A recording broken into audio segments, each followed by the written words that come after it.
My name is Michael LeBeau. I am a Senior Solutions Consultant for Quest Software. Today we'll be going over the installation of Enterprise Reporter 3.5.2. Initially, you should be able to download the software and explode it into a directory of your choice. That directory is the ER352. If you navigate to the Quest Reporter directory, the US English directory, you'll have two MSIs available to you. One is for the product itself, Enterprise Reporter, and the second is an installer for our nodes or our agents. If you double click on the MSI to install, as an administrator, I'll walk you through the process where you will need to view the license agreement. Please scroll through this agreement carefully as it does detail our license. Once you get to the bottom, you'll be able to accept and then continue.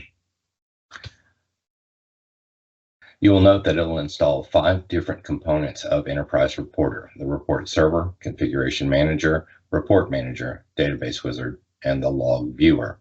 You can select the location for the installation at the bottom of that window. If the C drive is appropriate, go ahead and click on Next.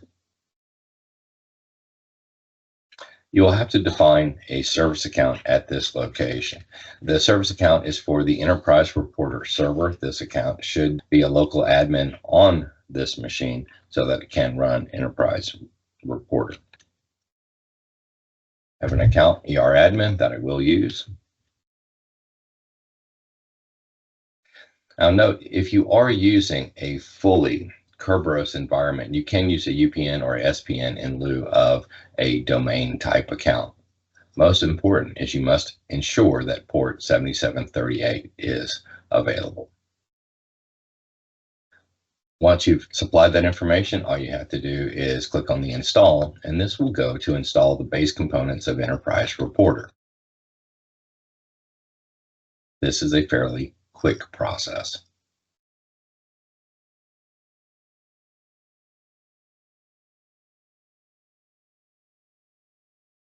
Once that is complete, that installs the components for Enterprise Reporter, but there is still more to do.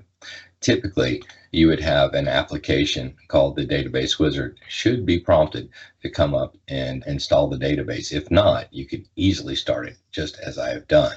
You'll notice the Database Wizard will walk you through the process of creating a database.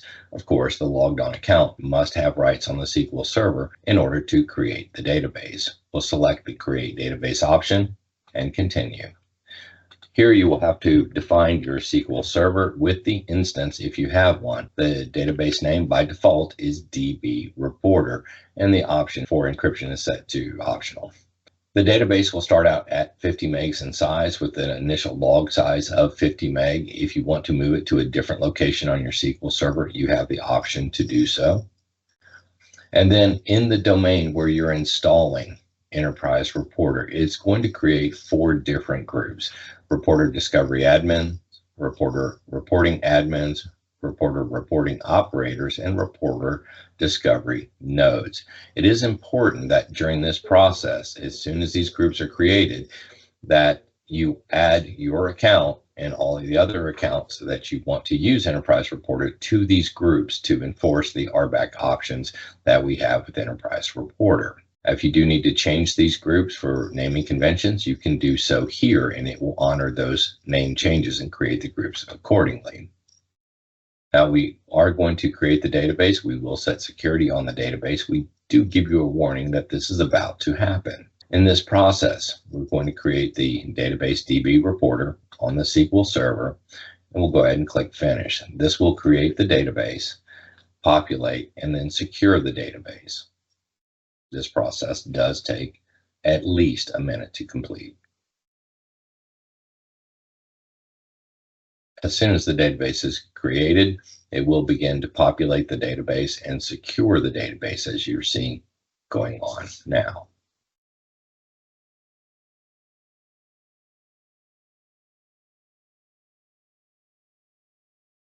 Once it tells you the database has been successfully created, you may then go ahead and generate the encryption key. This is a very important step for Enterprise Reporter because we are going to store accounts and passwords in the database, we do need to secure the database by generating this encryption key. You must complete the understanding that this is part of the security. You will need to secure this encryption key and the password for this key. The location of the key will be listed here. You do have to provide a well-known password.